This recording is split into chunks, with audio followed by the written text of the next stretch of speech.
Halo historian. Assalamualaikum warahmatullahi wabarakatuh. Yuk belajar sejarah.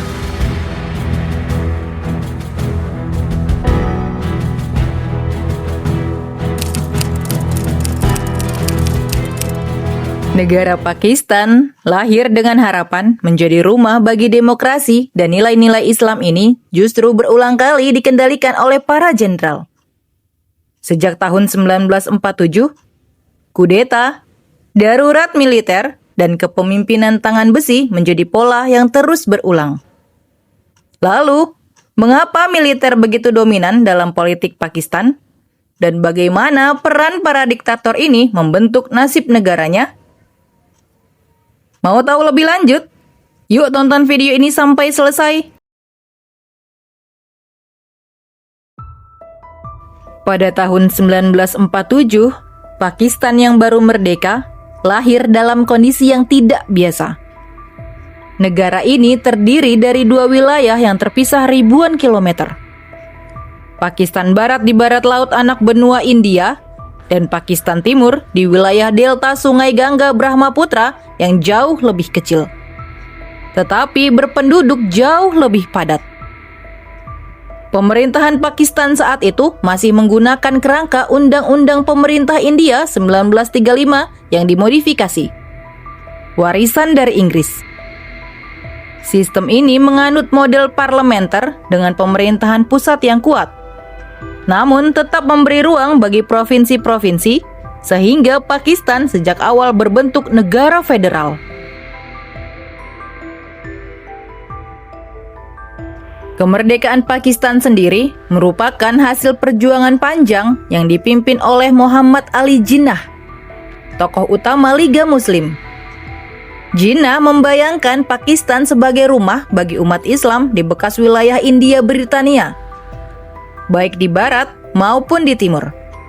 Bagi Pakistan, kemerdekaan bukan sekadar lepas dari penjajahan Inggris, melainkan awal dari sebuah perjalanan panjang membangun negara berdasarkan identitas dan keyakinan bersama.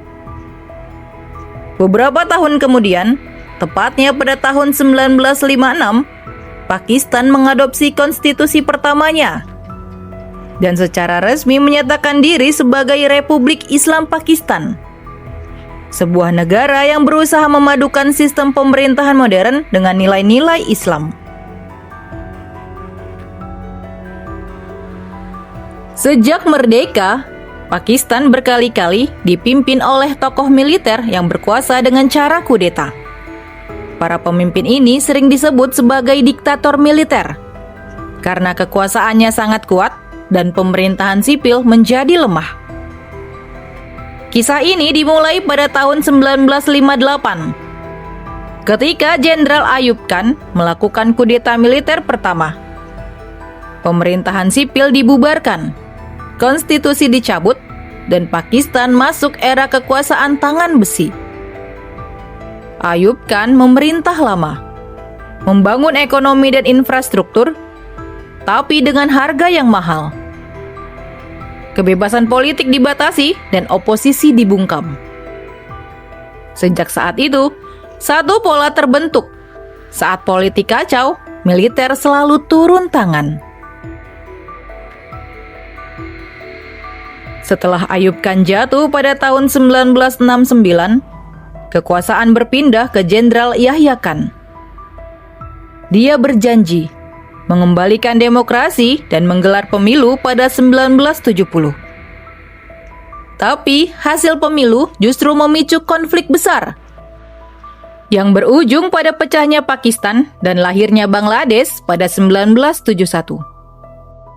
Ini menjadi luka sejarah yang sangat dalam bagi Pakistan.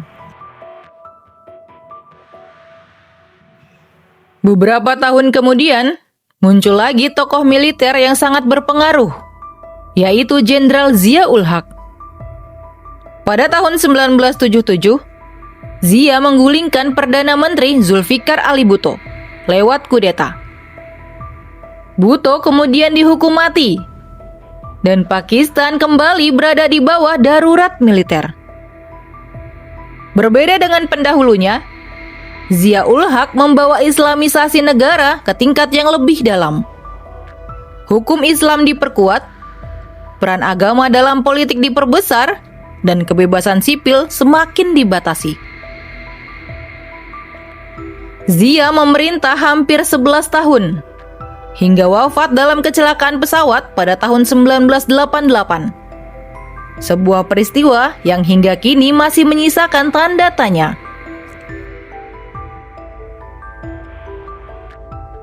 Masuk ke era modern, pola lama kembali terulang.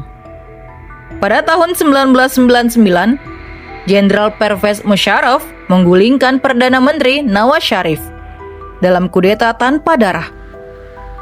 Dia dikenal sebagai pemimpin yang moderat, dekat dengan Barat, dan sekutu penting Amerika Serikat dalam perang melawan terorisme.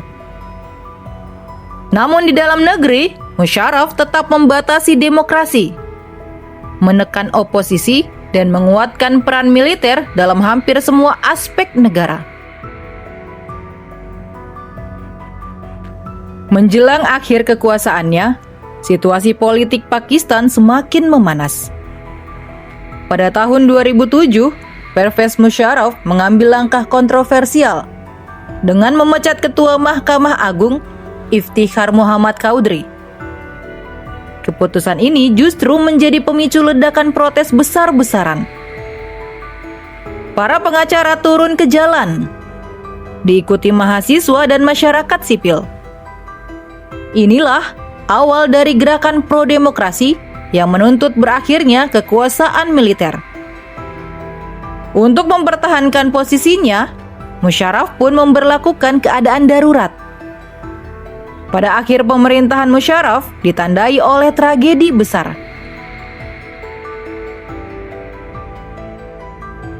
Pada Desember 2007, Benazir Bhutto tewas dalam serangan bom, mengguncang Pakistan dan dunia internasional. Pemilu 2008 pun digelar dan dimenangkan oleh partai-partai oposisi, membuat posisi Musharraf semakin terpojok. Terancam pemakzulan oleh parlemen dan kehilangan dukungan politik, dia akhirnya mengundurkan diri pada Agustus tahun 2008. Itu tadi beberapa tokoh diktator Pakistan yang membuat negara itu harus kehilangan sebagian wilayahnya.